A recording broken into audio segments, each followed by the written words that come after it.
Welcome to The Explainer. Today, we're diving into a massive question in the world of finance. When it comes to protecting investors, who does a better job?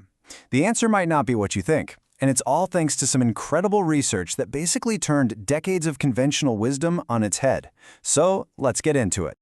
All right, so here's the fundamental choice. If you're building a stock market from the ground up, where do you put your faith? In government watchdogs, or in the power of individual shareholders to sue? For a really long time, the answer seemed pretty obvious, especially to some of the biggest financial players in the world. But what if they were wrong all along? Before we get to the big reveal, let's just quickly make sure we're all on the same page about what we're actually talking about here. Let's define our terms. So, on one side of the ring, you've got public enforcement. Think government agencies like the SEC in the US.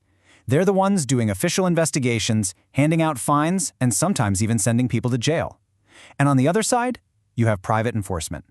This is all about shareholders themselves taking companies to court, trying to get their money back through lawsuits. And for years, the accepted wisdom pushed by really influential groups like the World Bank was that private enforcement was the real key to a healthy market. And public enforcement? Well, according to their studies, it was basically irrelevant. So the advice they gave to countries around the world was simple. Build up your courts. Don't worry so much about the regulator. But here is the major plot twist.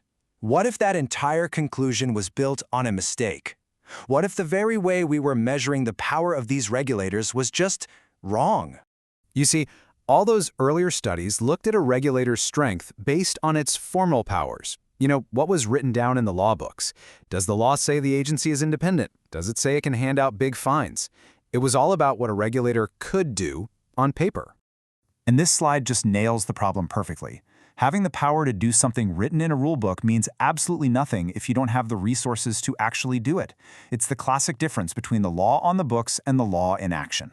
So, a new study came along and proposed this radically simple but totally powerful idea. They said, forget the rulebook. Let's measure what actually matters. Instead of just looking at formal powers, these researchers measured a regulator's actual muscle. They did two simple things. They counted the number of people on staff, and they looked at the size of their annual budget, scaled for the size of the country. They completely shifted the focus from what a regulator could theoretically do to what it was actually funded and staffed to get done. And wow, that changed everything.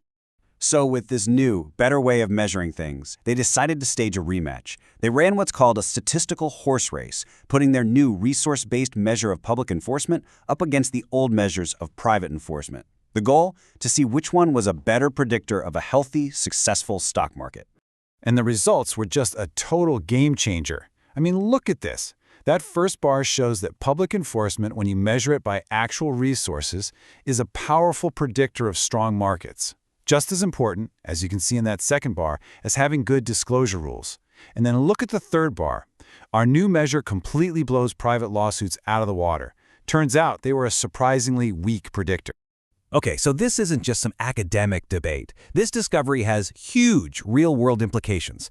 It suggests that for years, some of the world's most important financial institutions might have been giving developing countries the exact wrong advice. And if you need any more convincing about how off-base the old way was, get this. The two main indexes they used to use to measure a regulator's formal power didn't even correlate with each other. In fact, they had a negative correlation. That's just wild. It's like having two rulers that give you completely different lengths for the same table. They weren't measuring strength, they were just measuring noise.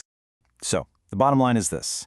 That old idea that public enforcement doesn't matter, it was a policy mistake, and it was based on bad data. The new evidence is crystal clear. If you want a healthy financial market, investing in a strong, well-funded public regulator isn't just a good idea, it's absolutely vital. So we end up back where we started. For decades, the answer from the experts was invest in the courts. But this research really flips that on its head. It strongly suggests that building a well-resourced regulator might be the most important first step a country can take. The debate is far from over, for sure, but the evidence is definitely pointing us in a whole new direction.